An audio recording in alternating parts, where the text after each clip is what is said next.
to send. Before we go live, I spoke to Bernard. Bernard, my previous Bernard van der Horst. Wait, we're still going. Are we?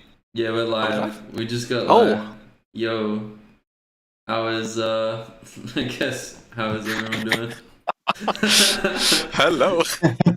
This was a startup. It was quick. It was very it's very rough, but you know we get there. It's a one taker. Yeah, man. Yeah. It's one take. We gotta roll with it. So welcome. This week's portfolio review. We're gonna aim at trying to do them. Do you guys think we can kind of like hit it every sort of Wednesday with that? Does that work with you guys in terms of the schedule? Yeah, sure.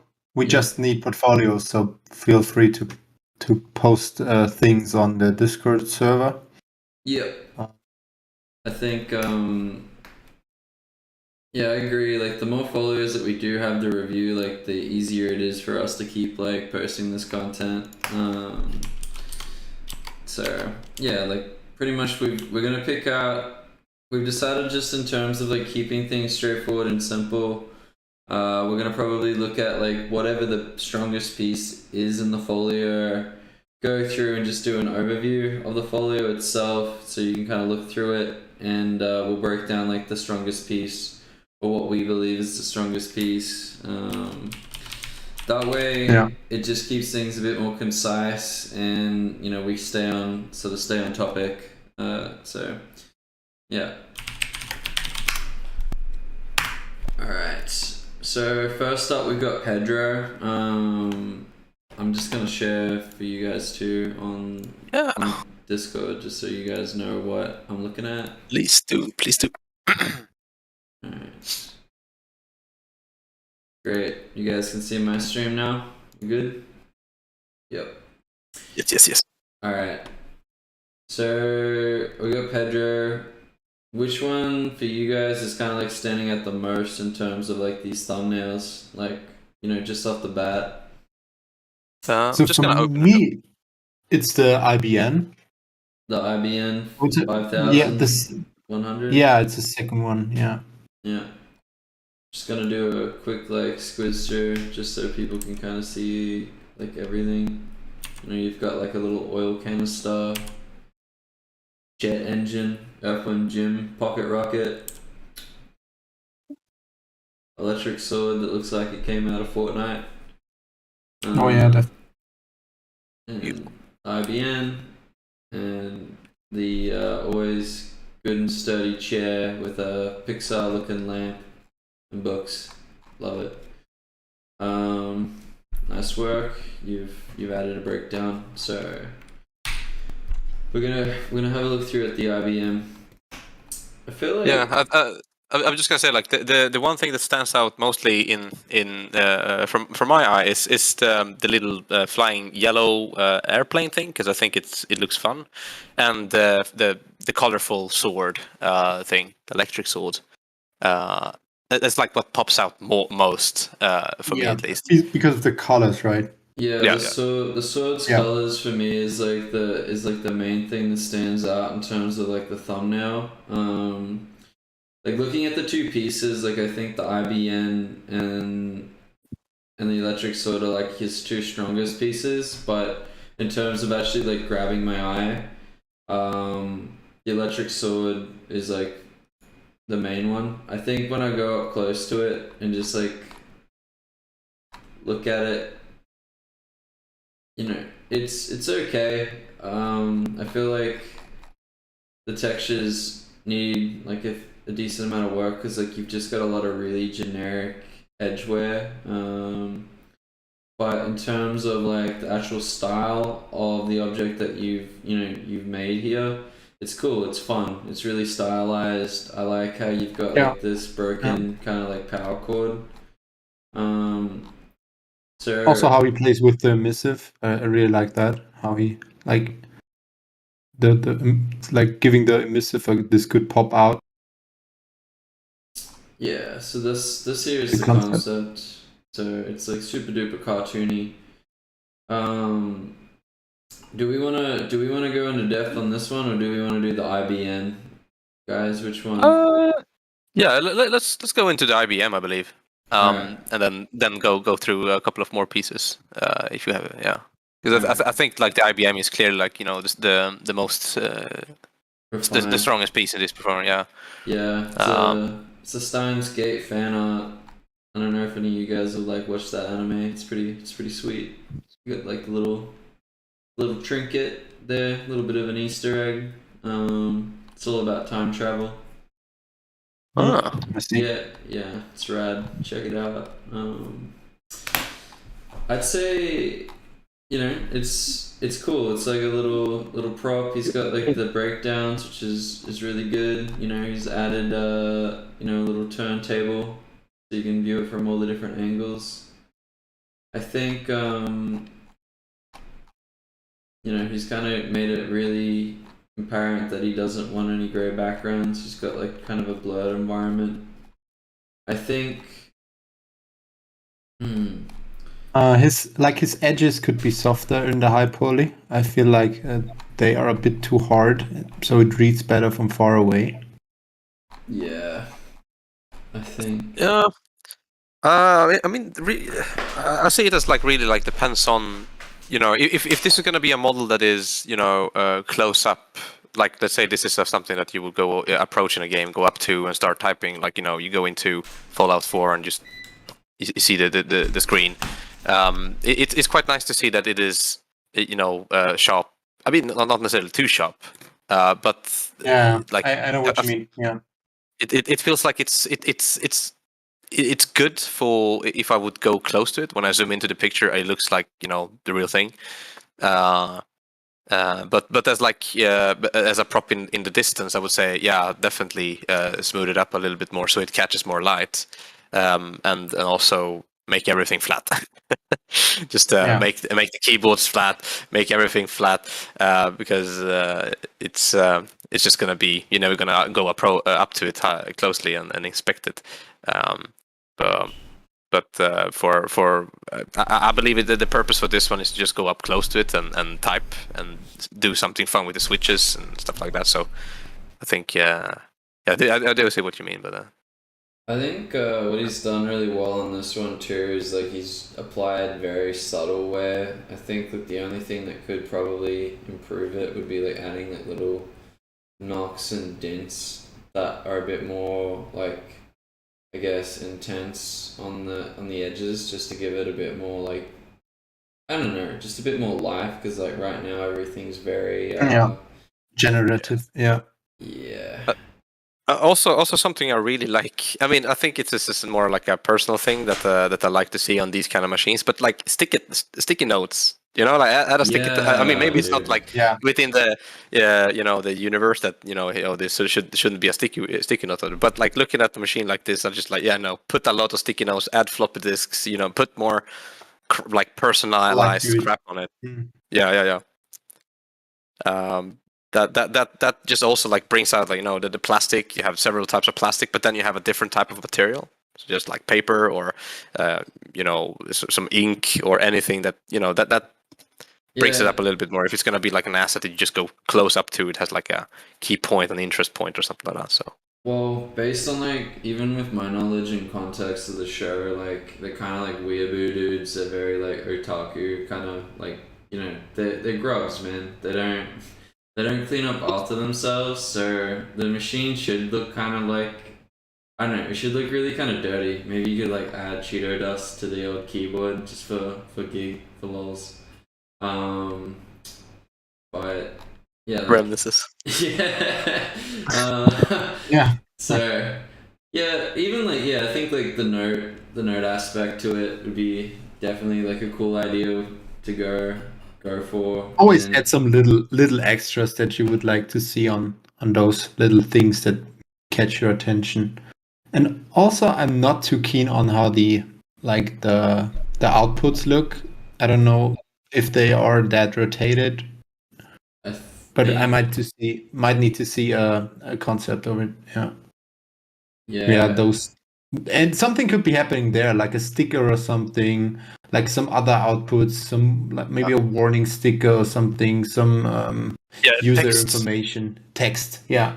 I'd Yeah, say say like this like is AVA or whatever. This is audio. That's a Yeah. good idea actually. Because I don't know what I'm looking at. Like, It what was feels a that? bit. It feels a bit uncreative at the moment It's with it's a just throwing some outputs in there. yeah, yeah. because I think like there's probably either two reasons. Like he didn't really have a lot of context to the back of it, and he's just like trying to put something together to make it work, and or that's like I don't know, they got really lazy when it came to doing that in the show, and it was just kind of like, it's a background prop. We'll just slap this on it and hope for the best. And he's just doing his best to try and hit the ref. Yeah, But it's yeah, it's a backside. I mean, it- but like, yeah, I still think like if you want to show like a image of the backside, show something that is worth, like, oh, look, I put detail Worth here, looking at. Yeah. and I want to put it forward because I think it looks cool. But yeah, maybe I don't know. Maybe the real thing is like that, and we did no what's it called, creative decisions. Yeah, fair enough. But like in general, I would always say, like, even if it's if it's like 100% to real life, you just push it a little bit to make it interesting because it's gonna be in a different medium. Like the realistic yeah, stuff is very different from stuff you see in games, and to catch an eye in a game is a usually a different way of thinking. So and you can do it if you want to, and that's something I really appreciate in like pieces like this. Is like, the artists have gone an extra mile to just add something fun, some Easter eggs, some something funny to look at, even if it's like something like as mundane as a backside of a IBM machine. yeah. I Yeah. think like Yeah. I'd probably always be open to looking at doing like a redux. You know what I mean? To like don't be scared at trying to enhance the design, because I think Yeah. you can always push what's there. And I'm just trying to get an example up at the minute. So, one sec. So, Yeah. You always gotta decide, like Javier said, what it like. Is it for a video game art, or is it for some personal stuff? You want to try out new techniques? Just like I'll probably make sure it fits. like perfect example of it is like Alex Kellerman's like Redux of the Half-Life assets. Like he took these like super duper low res like graphics, and then he went in and did like a crazy Redux that was like ultra realistic, high sci-fi sort of style that was very like high-end design from something that was like super basic in the original. Yeah, it's an amazing piece, must say. Like, really well interpreted and well designed as well. Yeah, so like that's a really good example of like what we're talking about, I believe. Just like, it is something from there, but you can push it so much more in a lot of directions. Yeah, it's not easy like a lot of the time, like when you're starting out, to come up with cool designs, but it's worth experimenting, I think. And like if you can make something look better, like go for it. Like at the end of the day, if you want to be an artist, try and creatively solve problems and like think of things that would look cool or would look good. Like even at work, at like the moment, we get a lot of clients that will be like, oh hey, look, we haven't answered this in the concept, like if you just want to try and like solve it, come up with some sort of cool designs, and like if we like it, we'll just approve it. Like that happens quite a bit. I think most office, like most jobs, you'll generally get an asset like that every once in a while where it's not going to be completely spelled out for you, and they're going to expect you to try and come up with your own answers. I don't know if you guys have ever had that like on your own. Yeah. And this can be really like the skill to get ahead alone, or to like to have an interpretation on something, can be a really, really good skill to have. Yeah. I'm gonna, just so we can keep the ball moving, I'm probably gonna move to Sade. I think that's how you say his name. He's only got like 2 pieces, but I think it's probably just like a good example of like calling out old work more than anything. So like right now, in terms of what's standing out, I'd say like this piece on the left is what's really doing it for me out of these two. Like, okay, what about you? Yeah. Yeah, I mean, same for me. Like everything, like that's because ArtStation interface is gray. It doesn't have too much colors if you have like banner or anything like that. So if you add color to any of your thumbnails, like especially orange, is always catching eye. But now, like if everybody adds orange, then orange is gonna not be as eye catching as orange. basically, if you want to be yeah. a trendsetter, you just do exactly the opposite of what everyone else is doing. Yeah. Yeah. Simple solution. If everyone else is doing that, do exactly the opposite. Exactly. Unless it's bad. Everybody's. So yeah, I'm just gonna go quickly into ArtStation and see like, okay, what's the oh wait, guns. Okay, don't do guns. Don't do guns. No guns at the minute. Stay away from like any form of firearm. Do environments or characters. You'll be the hot new take of the week. So yeah. Yeah, lovely details on this part. Yeah. Yeah, this is good tech. Like nice. I like how the separation between like the paint and the metal is on this one. It's a well textured piece. I really like it. I like how it's presented too. Like I like how he's got like a nice little like floor for it that's like kind of got a bit of texture to it as well, and it contrasts like it basically is like contrasting very well with the orange. So he's picked his colors really wisely for the piece. Yeah, and like generally, I would say you don't really need a big project or a big asset to like prove your skills. This is like such a simple asset overall. Like it has cool shapes, but it isn't that big and doesn't have that many pieces. So always try to keep it simple when you just want to try out new things, or maybe push your texturing skills on this one here. And I like how like he's been very attentive to like the storytelling aspects. He's got like all this nice greasy gunk in the middle.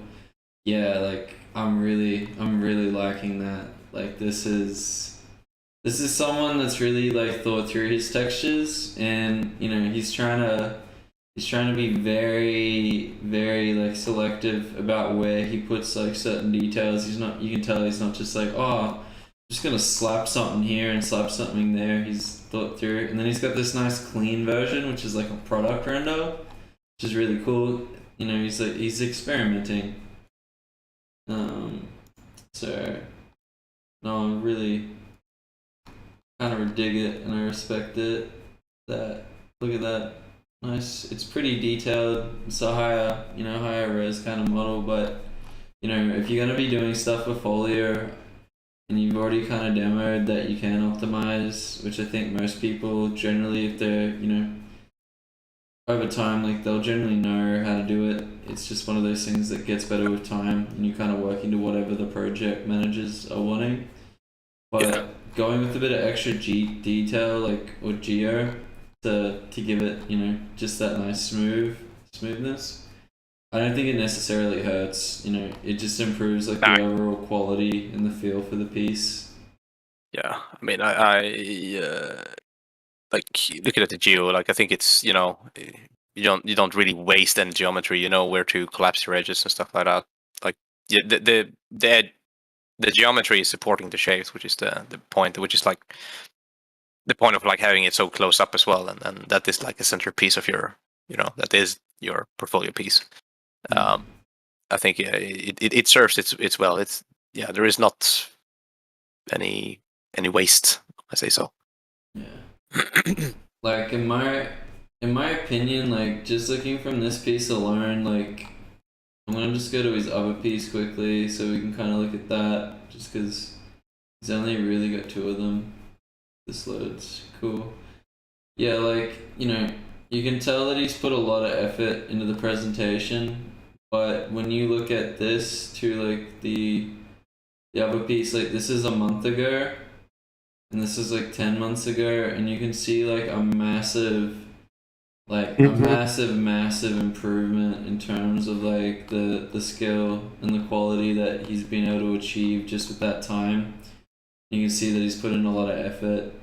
Just even like the overall presentation of presenting the work, like, you know, this is cool. You know, you've shown that you're doing like photo bashing and you're concepting your own stuff at the minute.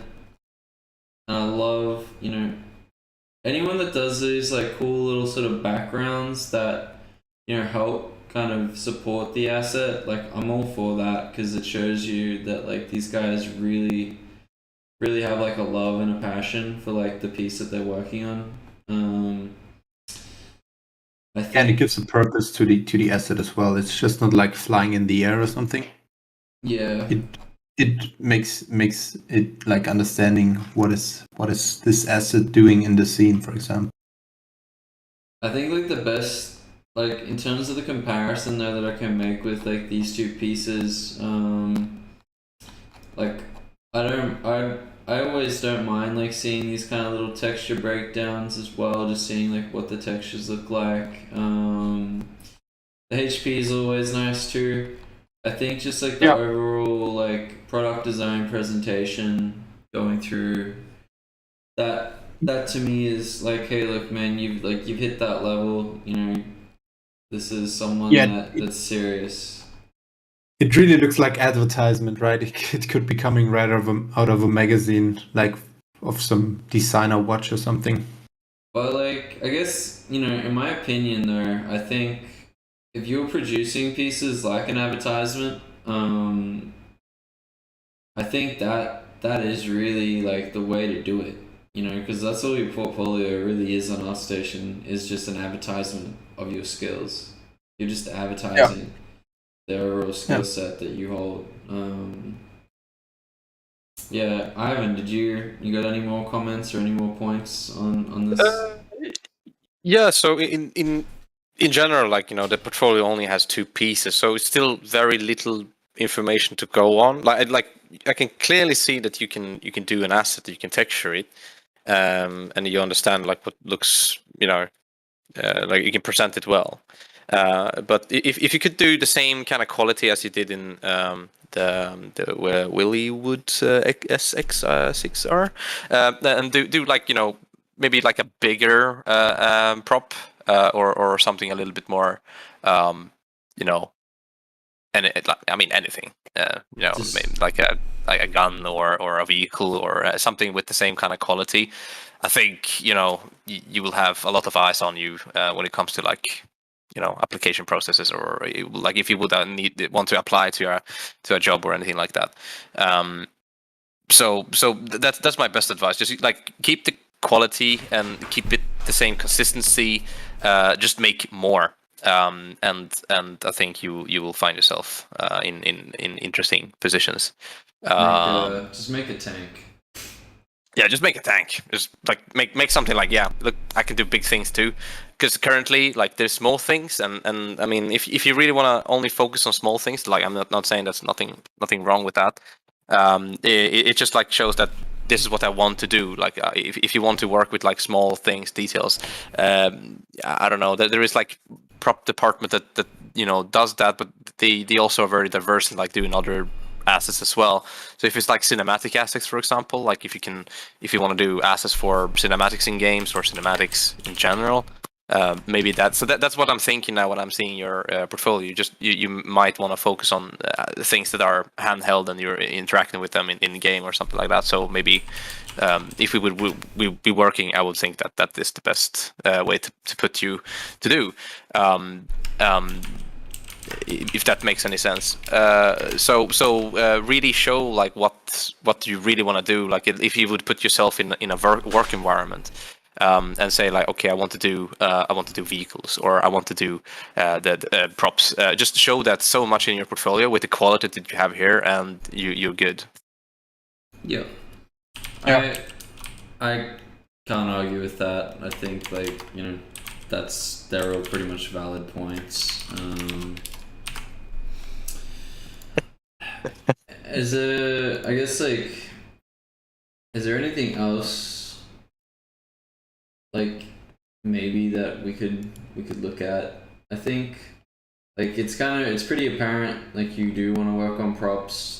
You know, you've got props artists in the title, which is great. Like that's the one thing I always see. Like I see a lot of people, they'll put like a title under their name on ArtStation where it'll be like, I want to be an environment artist, but in their entire folio they legitimately don't have like any environments. It's just props. And I'm like, I remember doing like a recruitment, and this guy was like to me, I'm an environment artist. And I was like, cool, well, I need you to come in and do some level architecture work for me. And he's like, oh, I don't do level architecture. I don't do any in-engine work. And I'm like, so why did you put environment artists on your folio if you don't want to do environment work? That's like kind of the, you know, the needs of a natural environment artist is to have those sort of technical skills, and you know you're looking at a bigger picture. You're not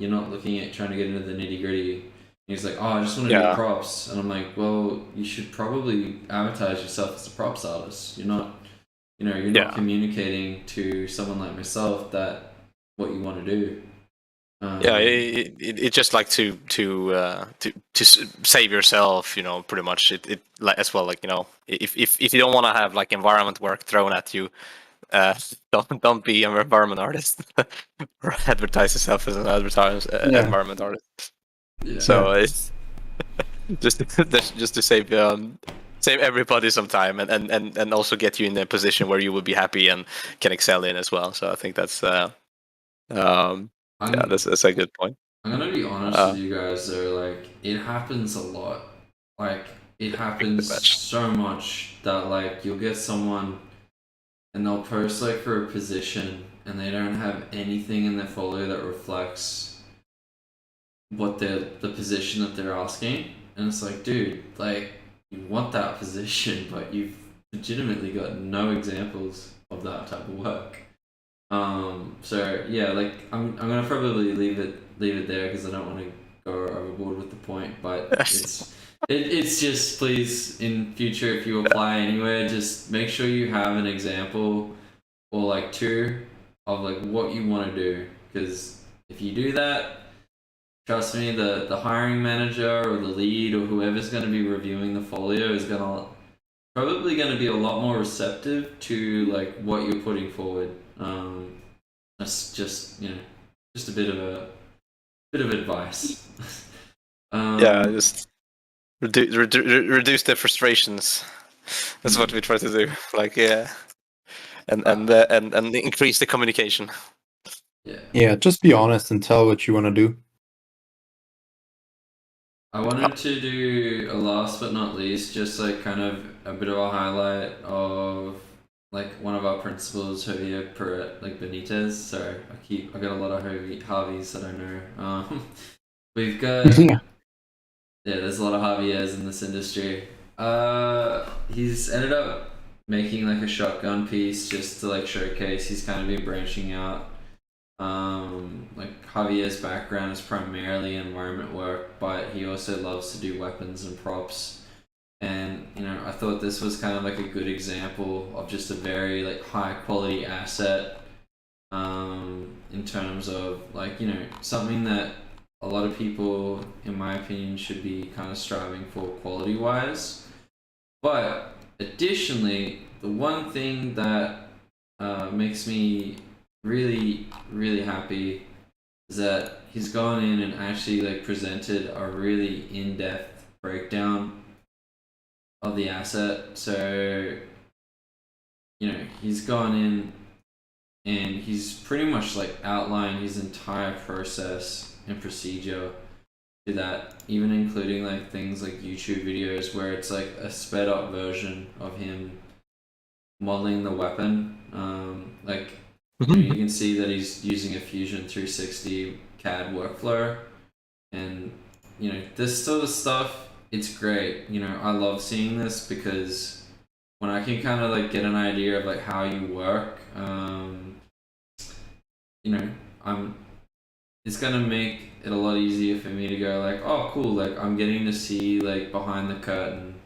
Because a lot of the time you can get folios, they look really great as a folio, but you bring them in and you don't, it doesn't exactly accurately reflect that they're production ready.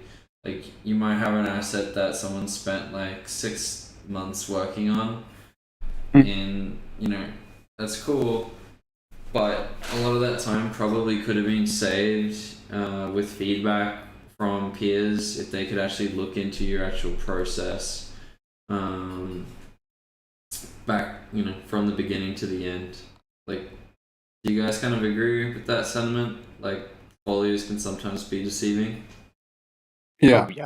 Yeah, very deceiving. It's not always obvious. You really need a lot of information depending on what situation it is, and if you have very lacking information and you make a decision, it just costs you way more later on, and it just it's just we just want to reduce the waste of time in general. But if we have a lot of information, then it's easy to make a decision.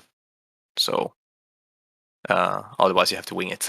I don't really like, personally, I really don't like winging stuff if I really don't have to. But yeah, I agree on that actually. Yeah, like I think like the biggest thing that, to be honest, like everywhere I've ever worked is really, we want to achieve all this stuff and we don't really have enough time to do it all. So, what studios are really looking to do is get someone in that we think is technically competent enough, doesn't require that much upskilling to get to, a production ready person or someone that's like really workable in the project. Like the less time that we got to spend on like trying to get you up to speed, the better it is for us, because like really what we want to focus on is the high level of the project, where we're really we want to be able to deliver as much content as possible, and the less time that we've got to be dedicating resources to training you to do that, the better that is for for the studio that is running the production. But yeah, so like, Bryce, how are you doing that? As like when you see people that are applying to your studio and they want to get a production job, how are you like seeing, like from a portfolio perspective or from an interview perspective, if this person is ready or not? So if it's like super duper clear, the interview, like I don't try to make like the interview like a formal interview. I really hate that. Like, I kind of just want to be able to like sit down, shoot the shit, and be like, yo man, like let's hang out, let's talk about what you're doing, see what's up. The biggest thing is I look to identify anything that isn't super duper clear to me, just judging from the folio. Like you can shoot me a resume, I'm probably not going to care about the resume. I'm going to go straight to the folio. I'm going to identify like the things that I like about the folio initially, and once I've sort of identified that, I'm going to then identify the unknowns. So what don't I know about this person for the gig that I'm trying to get this person into, and then from there, in the actual process, I'll kind of do like a preamble where like I'll be just texting on Discord or I'll be emailing back and forth, and I'll be like, hey man, like can I get you to send me something that would be like this, like even if it's a work in progress or it's rough, like can you shoot me something that would look be like that? And if you can, that would be great. And pretty much if they can supply me that, or they can show me something, or they can talk it through with me on a call, and I can feel confident enough at the end of that interaction with them that that person has those capabilities, and they know the subject matter that we're looking to bring them in for well enough, then that tells me that I've found the right person for the job. A lot of the time now, like, the best thing about running like an outsourcing studio like mine where everyone's kind of remote is a lot of the people that tend to get through the door are referrals. Unless you're like some sort of really big hotshot talent that I've just like, hey man, like this guy is good. No one's really like picked them up yet. We should probably get them in. Like, it's kind of like that's how I look at my people. Like, it's either I see you, I think that you're like a little rock star in the making, and I'm gonna basically pick you up straight off the bat, or someone's been like, yo, this guy is like really good. If you got a spot for him, like bring him in. And that tends to be the way that we work. And for the most part, it's been a really successful method because, I think we've got a really good team. Like, a lot of the guys that we tend to hire are more on that sort of mid-level to senior kind of range. So, they've got a couple runs on the board. They've got a track record. They've pretty much gone through the motions, and I know that they've been in an actual professional production environment in the past. A lot of outsourcing studios, they do tend to go with the juniors, but my issue with the junior aspect is that sometimes it poses risk. It's also kind of the reason why I'm starting to do the mentoring. Reason being is like, if you're not confident in other people's training, then do it yourself. And I guess like, I'm bringing in the people that I think, well, I know have trained me. Ivan, you were definitely giving me quite a few pointers back in the day, or you try to anyway. Yeah. Oh yeah. when I was young, dumb, and just, trying to get my foot in the door. But I think. Well, of course, it's. I don't like the idea of a very shy and unopen community. So I'm a very strong advocate of like opening up and sharing as much information as possible to the people that you one day will work with or have as a colleague. Yeah. Like, and I think that's like the one thing. Hey, like now that like kind of the industry has opened up to that remote working environment, like this is really going to be the norm moving forward. I think that the likelihood that you will end up working with a lot of these people that you are talking to and dealing with online, that's going to be it's going to be more apparent. I think like this is really, the future of the industry. Remote work is here to stay. I know a lot of studios are still trying to get their guys to work in-house at the studio, but I don't know. All I can kind of say to the guys doing that, hey look, just look at it as like an advantage. You don't have the overheads and the costs of like, an office space. You can literally save like thousands of dollars to like, hundreds of thousands to potentially millions, depending on how big of a operation you've got, from not paying for like office space to house these guys. A lot of people don't want to commute to work. They just want to like chill at home. So, that's just my point of view on it. But like, Christoph, does that kind of answer like the question in terms of like the hiring? Yeah. I guess like, Ivan, have you, Ivan, Christoph, like, have you guys had to be part of like that hiring process on your end? Like, do you have any like point of views from your side of things? Sorry, from just in terms of, when you get a candidate that you're looking at, like, I know, some studios, they tend to sit everybody down with like the other, members of the team, and then, it's like kind of like a group. Oh yeah. Like, I don't know, do you have any takeaways from your experience with that you could maybe just provide at all? Yeah, it is, like everybody do have their opinions, and sometimes everybody agrees on something, and sometimes either 2 or 3 disagrees on something. So I think, as I said in the previous call, like a really good thing to go ahead with your portfolio thinking when applying is that as many people needs to agree on one point on your portfolio to either say yes or no, and most likely you want people to say yes. So in that case, is it an obvious hire? Yes.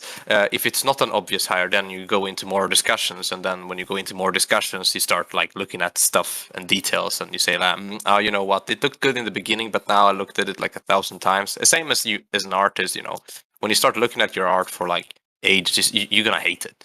And it's not necessarily saying we're gonna hate your art. It's just that we've seen it already. Okay, we're gonna move forward and say that that probably some other candidates that could suit this role better. So the less opinions you get on something, as in like everybody has like a mutual opinion that it is a good thing, the better. And it can get very opinionated and on everything, because everybody comes from different backgrounds, different experiences, and different concerns and stuff like that. So it's just important to bear in mind, people that look at the portfolios are humans as well. They have Taste. gone through that as well. Yeah. It's taste. And mostly There's a lot of they're artists. Yeah. They're artists as well. Like they applied for a job. Oh, yeah. Like Those we did types. as well. We all been there. We all been there. Yeah, And, exactly. And then we always take what we have experienced as like a fact, and we bring it forward. But it's not as easy once you have like multiple people in consideration. Then you have to have some sort of like a good group dynamic to understand what is going to be the good choice, or what is going to be the choice is going to move the team forward. And if the moving of the team forward is with having this as a team member in, that is a preferable outcome for both the team and for the applicant. Yeah, I kind of like I think I do reflect on that, like don't get everybody's opinion. Like we went through kind of like we're going through a rebrand at the minute of the company itself. Like we're looking to kind of get a new update, look, and I passed some designs through to the team. Wanted to get the team's opinion. Well, guess what? Like everybody on the team, every design that we put through, like everybody had a different opinion. Put it through to some close friends of mine. I had some friends that loved it, some friends that hated it. I had some friends giving me redesigns, and I'm like, oh no, don't do that. It's gonna make my decision process much, much harder. So, like, you should probably keep some feedback that you are looking for to like a very small, tight-knit circle of people that you trust. Reason being is that everybody's gonna have an opinion, and yeah, what happens is you can't make a decision because you're trying to weigh up all these different opinions and options, and it kind of puts you in this state of where you're frozen. You can't make a choice. Yeah, it's important to remember it's opinions. It's not necessarily information. Like if you have information, you can act upon information. But if you have opinions, like from vast different people's tastes and ideas, you still have to remember you are the artist. Where do you want to push this? And you're making an art piece or some sort of work that's going to reflect how you feel, how you think, and that should be very respected firstly by yourself. And then whatever opinions there are out there, like some people's gonna like it, some people's not gonna like it. The important is that the important part is that you have your own integrity and say like, yeah, well, this is what I want to present, and if there's like valid feedback of information, do this because that looks better in that situation, or some design rules or anything like better baking practices, texture feedback. It's that is like you can work more with that, but when it comes to like I don't like the yellow, it's like, yeah, all right, well, what do you want me to do? Yeah. Okay, you don't like Yeah. yellow, but right, Yeah. I like yellow, so it's my opinion against yours. But if you understand what I mean, it's you're still the artist, you're Well, I and think that's why there's generally only one art director, right, and one person that's really calling the shots. Because like, if everybody had their opinion on the art, no one would get anything done. Like, really, when it comes down to Yeah, and like it would block yeah, the creative process, right? You wouldn't move forward because you need to rethink everything 100 times and just step on the same. Yeah, you don't move forward. Yeah. no, I think it's I definitely think decisiveness is key. I don't know, is there I think like we've hit everybody for the evening on the review side. I don't know if there's any other like points or anything like that that you guys want to bring up, or you feel like we've covered enough. Like we can. yeah, I mean, Maybe we could speak about artists in the next episode. So this would Artists be like artists that we like, or sorry, art tests. art artists. tests. Do we want to go? Sure. Art tests. Yeah. Well, we did have the statement from Ryan last week We had about a like teasing, right? yeah, man. He was like super duper anti art test. So I guess like I don't really like them. I'm gonna be honest. Like I don't like giving people art tests because I'm kind of of the belief if I am getting in contact with you, I'm getting in contact with you for the reason that I actually think that you can do the job. If I don't feel confident in the decision that I can't, if you're coming to me and I don't feel like you could do the job, well, I'm really sorry, Yeah. but I'm not gonna be getting back to you. I'm not gonna be trying to waste time. I don't want to waste your time. I don't want to waste my time. Yeah. So why waste time in the first place, right? Yeah. I mean, I do understand where his idea of like art tests are like a really bad way of determining stuff. Like I do understand that, but it there is depends on from what point you see it from as well, and like what kind of the situation is as well. Let's say what is the bad part of an art test, and it's not always fun to get an art test to begin with. It's like, okay, is my work not good enough? Why am I getting an art test? Am I going to waste my time? And the intentions of like the studio or like the recruiter that gives out an art test is also not always explained. They're just like, here's an art test. We want to see this. Yeah. What You about have 2 weeks and go. What about with relocation? Like Ivan, when you needed to relocate from like Sweden, right?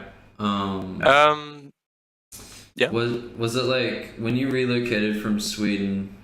Did you need to do like an art test for Rocksteady, or were they like that confident because of like obviously you had a bunch of projects under the belt?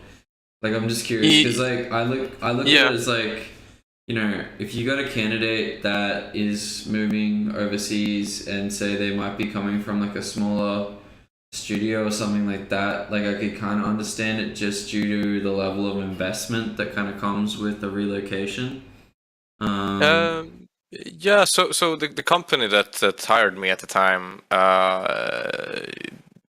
wanted to hire me, but during the process I still also were in contact with other studios that gave me art tests. Like I think I got an art test from Guerrilla Games, I got an art test from CTP, and I was doing them simultaneously.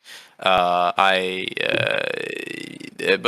Rocksteady seemed to have the most best benefits. It felt like a studio I was interested in,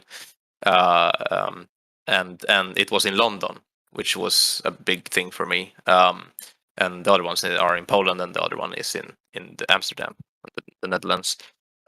So I was still doing the art test. I think I finished the CDP art test, and then I sent it over.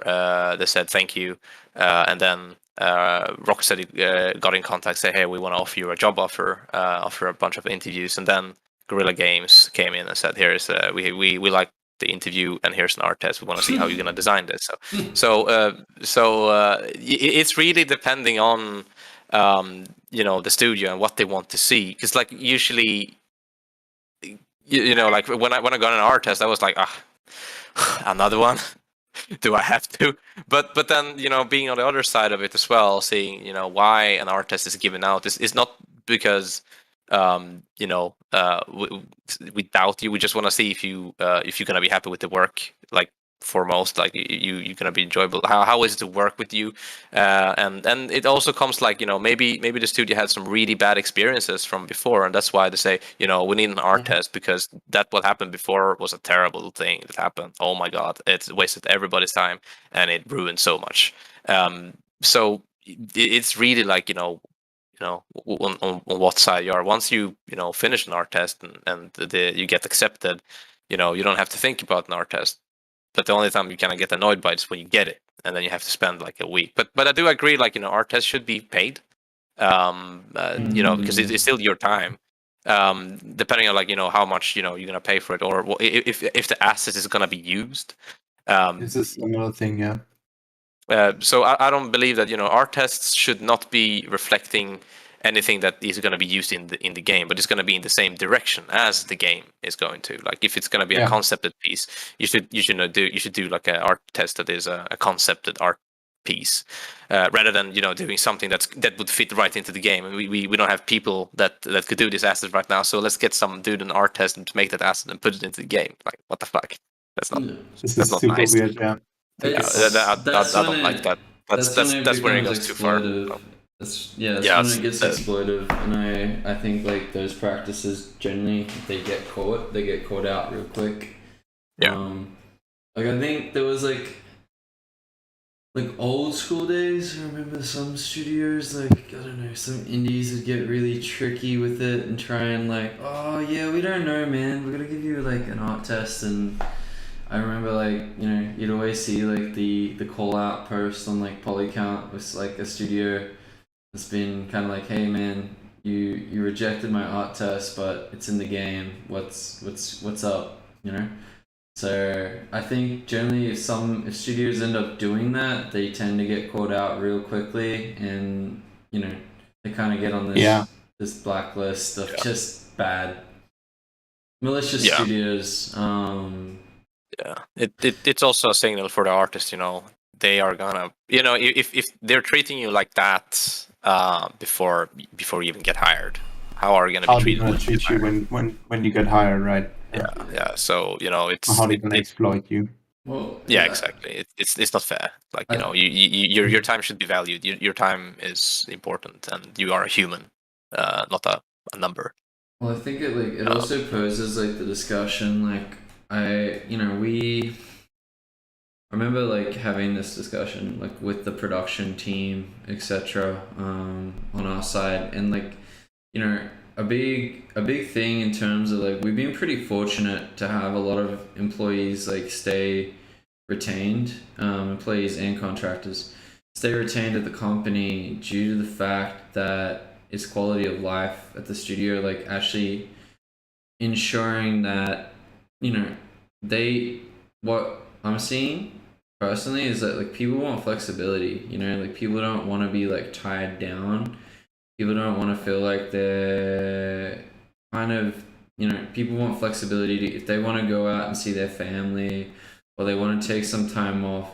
They're not going to be like, hey, look, you can't do that. We've got a deadline A or deadline B and C. And it's like, well, if you kind of just keep doing that and you keep pushing them to like stay back and do those additional, overtime kind of hours so you can hit your deadlines, I see like, that's when a lot of those studios end up losing people and they get a lot of attrition.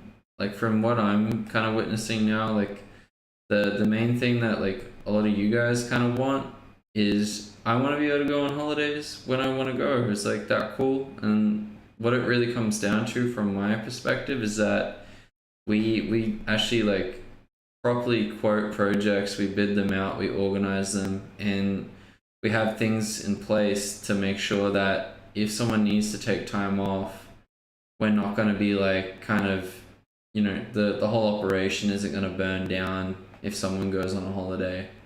They can take their time off, and it's because, like, you know, we get a lot of clients, they'll come in with like rescue jobs and they'll be last minute, and I'll be pretty much saying to them like, hey, look, you know, this is like the timeline to expect, but like these dates can be tentative due to the fact that, like, you know, you're working with an international team, so these guys might have a public holiday on this date who's performing the work, or something might come up. It's just, we're going to tell you about it up front, and, you know, we're going to basically make sure that you know that the schedule is being adjusted for those different parameters that are put in front of you.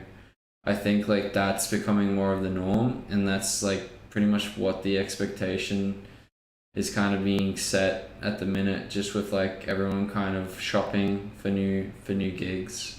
Like, I don't know, what's your guys' thoughts with that too?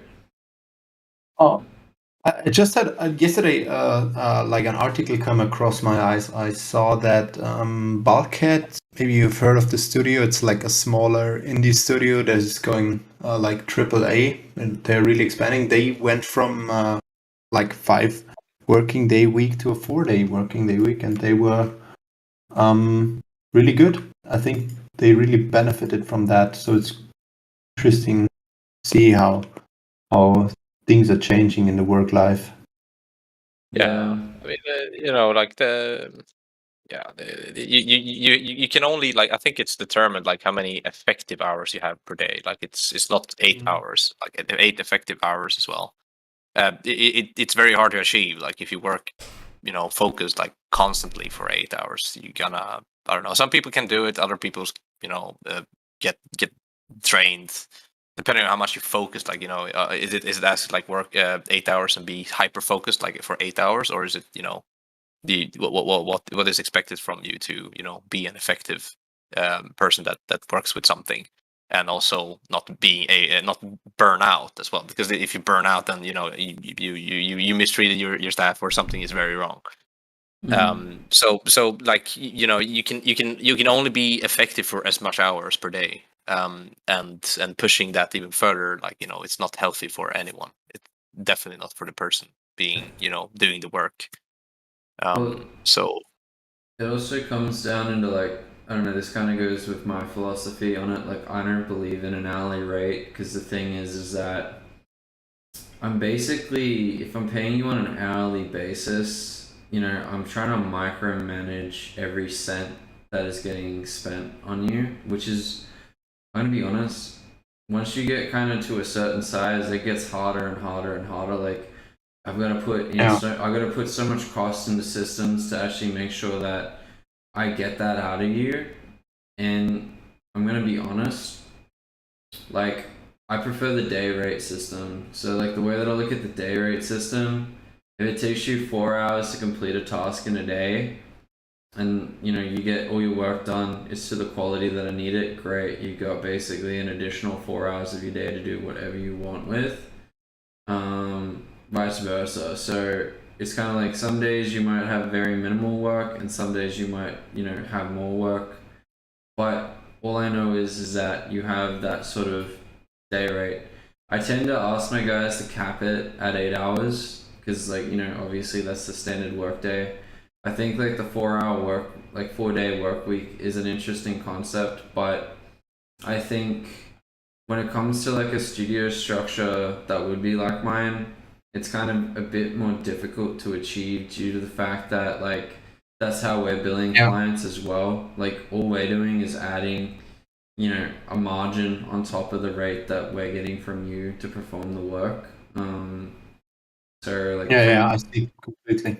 Yeah, so like from my point of view, it gets tricky, like trying to do it that way. But if you're like a studio that, say, is getting like funded, and at the end of the day, like, you know, you've got a publisher that is essentially looking at how much everything is going to cost in terms of time and like production budget, etc. It's a little bit easier to do, because I think, you know, what ends up happening is like every quarter, as you kind of go through your milestones, etc., the schedule ends up getting adjusted based on like what you're hitting and like what are the results and how the team is performing. It's a bit different once you kind of have that, you know, that money behind you. It gets easier to do things like that and actually start offering those benefits. But you know, while you're still kind of like in that startup, small kind of business phase, I don't know Yeah, how something you, different. Yeah. but you know, I'm interested to see, like, I think the future of work, I kind of like where it's going. Like, I really love this. I don't know. I just love I love the flexibility, and I love that, you know, it's giving people opportunities that they otherwise wouldn't have due to location. And Yeah. ultimately now, like, really, you could probably work almost anywhere, and there's like no inhibitors other than like your access to technology and your skills. That's really like the main thing, and I love that. It's like the democratization of actually getting into like an industry like this. Like, it's not just, you know, it's not as like the door is getting wider, and the opportunities are becoming more plentiful. Like, in just, you know, Ryan and I were talking from the last folio review. Like, you know, we're having such a, it's kind of a candidates market, and like, you know, this isn't benefiting me from in any way possible. This is just me being absolutely transparent. It's, yeah, like right at this minute, there's certain skill sets that are in such high demand that, you know, these guys are probably like, you know, everyone is just getting hounded with work. Like, even, you know, we've had so many different people reach out to us for work in like the last couple months, just due to like, you know, how the landscape has kind of changed and what studios can and can't do. It's kind of really opened the floodgates to like getting more people into the industry. I think, like, you know, it's really why we've decided to do the mentorship program, so that way we can provide a pathway to actually getting into the industry, and we're trained, like, because I think what's yet to happen in games is that all the film studios, they already have, you know, like partnerships with universities and schools, and they're, you know, those guys are getting hands-on with their new recruits. They're actually hand training them for the work, and I think that's what we're going to start seeing studios do in the near future. Like, I think, you know, we're just one of the early adopters into doing this, but I think as time goes on, this mentorship kind of setup, or like these sort of schools, like, that's going to be the norm. Studios are going to start like wanting to look at students that are coming out and actually training them themselves, so that way, like, you know, the market, they can actually get people into the business a lot easier than trying to like do headhunting. Like, what do do you guys think? What do you think on that one? I think it's an interesting idea. In like, there was some similar stuff happening in Sweden, like in the Future Games Academy and the Game Assembly and Polyground Squad, and like all those like schools that dealt with like artists and game development interested people. Like, some of the studios, you know, had better connection with some schools, and they were kind of like, you know, trying to headhunt from the schools, and usually the schools have some really good students, like depending on the year, and they usually approach the students to say like, hey, would you like to have an internship, or, you know, it's a way into the industry. So it's like, you know, you learn something for a year or two, and you're very dedicated, you're very passionate about your what you want to do, what you are doing, and then the studios just, you know, pick and have like a, you know, like a source of fresh what do you call it, fresh blood. Which is also, which is really good, like having you know, people that are new to like let's say 3D art is a really good thing, because they, when a new person learns something, they usually learn something that like a person that's not been in the industry for a very long time has like completely neglected or forgotten, or just doesn't even have time or whatever to find out, or for whatever reason.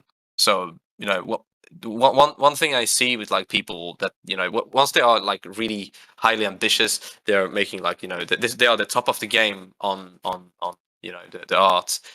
They get into like a very comfortable position, and then they the more or less like hold down the constant stress, like the sleepless nights and every hour that they spent on getting to that point and relax. And then that's when you kind of get comfortable, you go into the routine, you start working, you continue. You don't need to necessarily make the biggest art piece ever, but you rely on like your contacts that helps you if you need to find a new job, for example. Like you worked in the industry for a couple of years, and you get that job through contacts and saying like, yeah, I know a good guy that we can hire, and then reliable, and that's how usually you get that job.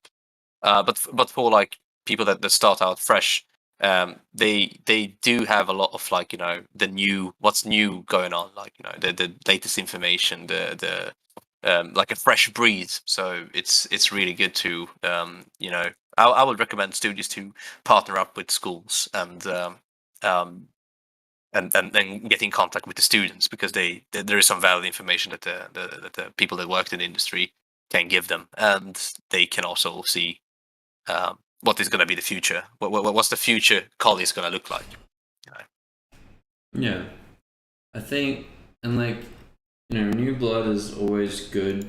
I believe in like innovation. So like just these guys are going to be looking at what's like the latest and greatest software to kind of get that edge. And studios, we're always going to be looking at new skill sets to bring in. We all want to take advantage of the new technologies. And when it comes to actually like pitching stuff to publishers, like they're even looking at it. They're like, well, it's great, you want to make like a shooter game or whatever, but like what's going to make your game stand out on the market? Like what system, what technological innovation, how are you pushing like what the industry is doing forward?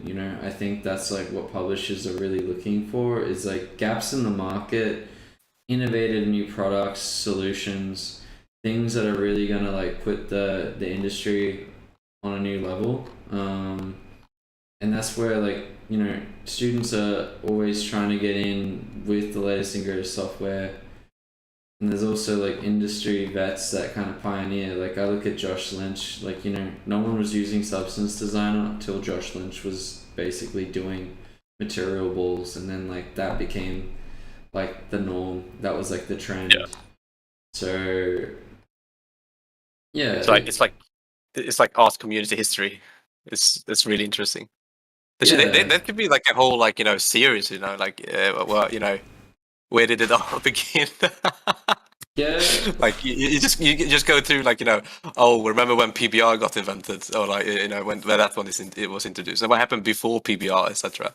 Remember like the first version of like Quixel, like Dido and Ender. Remember that? Oh, and, like, yes. Oh yes. Oh yes. Oh yes. it That was was like, good times. That was good times. dude, that was like the new paradigm. Everyone's like, "Oh my god, I could just like press a button and it's textured." Like, What the fuck?